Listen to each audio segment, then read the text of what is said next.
This video examines the evidence-based clinical framework for managing coronary artery disease in asymptomatic patients with diabetes, often referred to as a silent threat. Diabetes is considered a coronary artery disease equivalent. Patients with diabetes face a 2 to 4 times higher risk of developing CAD, and cardiovascular disease drives 50 to 80% of all deaths in this population. The mechanism of silent ischemia involves autonomic neuropathy, which can damage the body's warning system. This masks typical ischemic symptoms, often leading to late presentations like sudden heart attack, heart failure, or cardiac death. There is a clinical paradox between intuition and evidence. While early detection seems logical, we must look to outcome data to determine if routine screening actually improves patient health.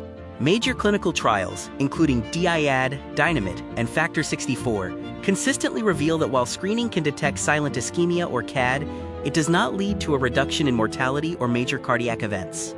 The unified conclusion is that routine screening does not improve outcomes. Routine screening often fails to improve outcomes because modern medical therapy is already highly effective. The risk reduction gained from additional screening is negligible when optimal therapy is already in place. Optimal medical therapy, or OMT, is the baseline defense.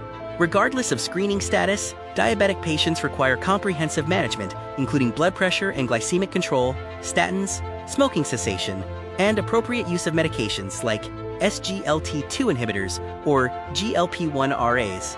When evaluating diagnostic tools, various modalities offer different sensitivities and risks.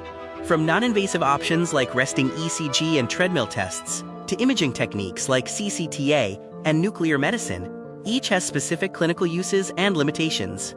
For most asymptomatic diabetic patients with a normal ECG, good exercise capacity, and no evidence of existing vascular disease, routine screening is contraindicated.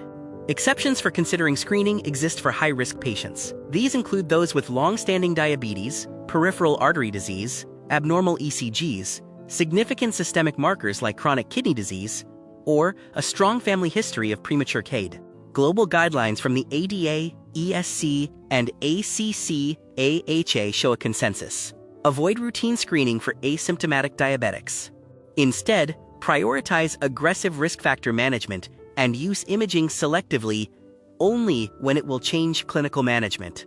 This clinical application algorithm summarizes the approach. Optimize medical therapy for standard risk patients and consider targeted screening only for those with high-risk features where results would alter their care. In summary, bust the myth that routine screening improves outcomes, focus on the mandate of optimal medical therapy, and adopt a targeted approach for advanced screening only in high-risk individuals. Keep watching Caring Docs.